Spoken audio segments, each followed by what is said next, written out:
Hello, here's my brief report on our home solar PV and Powerwall performance for February 2020, which was the first full calendar month of operation for our extended electrical system. It's getting late in March perhaps to be reporting on February, but I've only just started these videos due to having the extra time at home due to the dreaded C word. I hope the March report will be out fairly early in April. There's a lot of information in the graphs which will be shown, so where necessary, please feel free to pause the video if you wish to study them in more depth. Each morning I record all the previous day's figures given in the Tesla app, and I also record readings from the Economy 7 electricity meter, low and normal rates, and from the two solar generation meters. These provide the data which I shall show in 3 graphs each month. The first graph shows the daily input of energy from the grid and from the 2 solar arrays. In orange is the energy produced by the new solar array on the garage, which I'm calling Solar Southeast, and in yellow shows the energy produced by the older Solar Southwest, which is on the house. In grey is the energy imported from the grid during off-peak time, which for us is from midnight to 7 AM during the winter months until the clocks change. This makes up a large proportion of the property's daily electricity requirement during the winter because there's a storage heater in the annex over the garage. Energy imported from the grid during peak rate time is shown in red. This ideally would be zero throughout the year, as a well-charged Powerwall should be able to provide peak time requirements. However, I've noticed that a small amount of peak energy is drawn because the grid does not switch at exactly midnight and 7 AM, so the gateway switching is not precisely in sync with the grid. The timings in the app can only be adjusted by 15-minute intervals. The blue bars below the horizontal axis show excess solar energy exported to the grid. This information comes from the Tesla app as I don't have solar export meters. I have no idea how much has been exported over the previous 8 and a bit years. On the right of the graph are summary figures for the month. The total amount of solar energy that was generated was 312 kilowatt hours, which was 36.5% of the energy coming in. The newer 10-panel 3.05 kilowatt array produced more than the older 16-panel 3.92 kilowatt array. But of course they face in different directions and are on very different roof slopes. 514 kilowatt hours of off-peak grid energy was imported, with most going to the storage heater and some to the Powerwall. 29 kilowatt hours of peak grid energy, an easy to calculate average of 1 unit per day, was imported, which I mainly blame on the system being in its early learning phase. Equally disappointingly, we gave away 29 kilowatt hours to the grid, most of it during a period when we were not in the property and therefore unable to switch on additional appliances. The second graph shows where the energy being used in the property came from, as reported by the Tesla app. The yellow part of the bar shows the energy coming directly from solar. In green is the energy coming through the Powerwall battery. The light green shows solar energy coming via the Powerwall, and the dark green shows grid energy coming via the Powerwall. This distinction isn't shown by the app, but comes from some additional calculations in my spreadsheet. Obviously the energy is all mixed up in the battery, and so this separation of the 2 original sources is entirely artificial. My calculations assume that solar energy comes out of the battery before the grid energy, so the grid energy may have been sitting in the bottom of the battery for a while before being pulled out when all the solar energy has been used up. The black section of the bar at the bottom shows the amount of energy going direct from the grid to the property each day. It will be interesting to see how the proportions of these sources change through the year.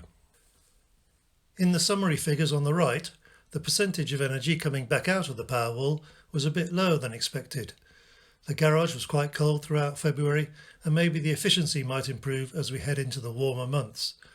The percentage of energy calculated to have originally come from solar is, fortunately, very similar to the percentage shown in the first graph.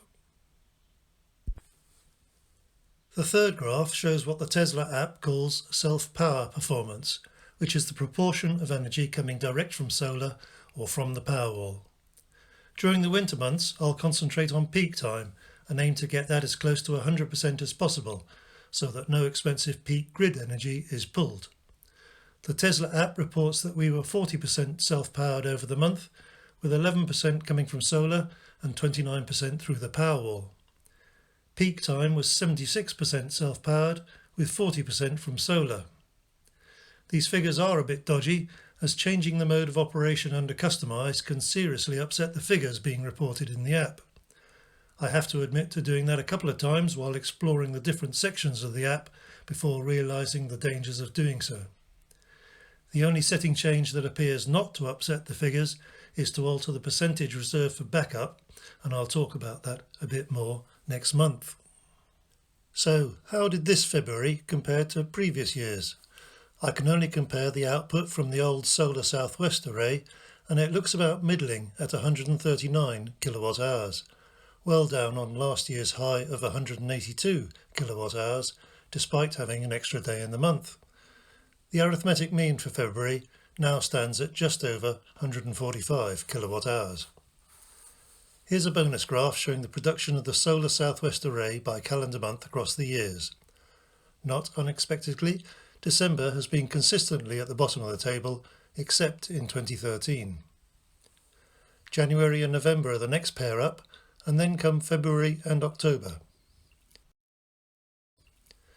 The equinoctial months of March and September sit in the middle of the table, with only one instance of another month intruding into their space.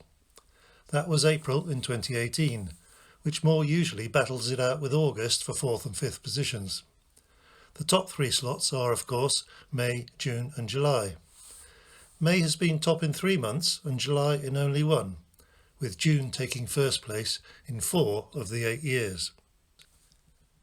Before I finish for this month, here's a screenshot of the energy usage graph produced by the Tesla app for Wednesday the 12th of February, when in fact no one was at home, which I'll describe for those not familiar with the Tesla app. There are 4 superimposed graphs, and each component can be switched on or off by pressing on the circles at the top. In blue is the energy consumption of the property. The background is black for our Economy 7 cheap rate period from midnight to 7 AM GMT, and lighter for the peak rate period. The times are set in the Customize section of the app and come into play if you choose the advanced cost saving option. You can see lots of energy being consumed during the cheap rate period by a storage heater in the annex above the garage. The 2 tall spikes were an immersion heater in the annex's hot water tank briefly coming on. In yellow is the combined energy output from the 2 solar arrays. It was a good solar day, with only a few light clouds passing in the afternoon to give the graph its jagged appearance. In green is the Powerwall. Above the horizontal axis is energy being taken out of the battery, and below the axis is energy going into the battery. In grey, above the horizontal axis is the energy being pulled from the grid, and below the axis is excess solar being exported to the grid. My hope, of course, is to eliminate the importing of peak rate grid energy, and in the not too distant future also eliminate export to the grid by charging an electric car with any excess solar. A flat line after 7 AM would be ideal. No one was at home that day to switch on the electric heaters, dishwasher, washing machine to make use of that extra free electricity. When all 4 graphs are switched on, you soon get used to picking out the 4 separate components. Below the graphs, you can get access to some summary figures. Here are the numbers for the property's consumption and the grid on that day. All day, peak time, and off-peak. The app can also display summary column graphs and figures for a week, a month, a year, or the system's lifetime. My system hasn't had much life so far. That's it for this episode. I'll leave you with the graphs produced by the Tesla app for each day of the month and hope to see you again next month.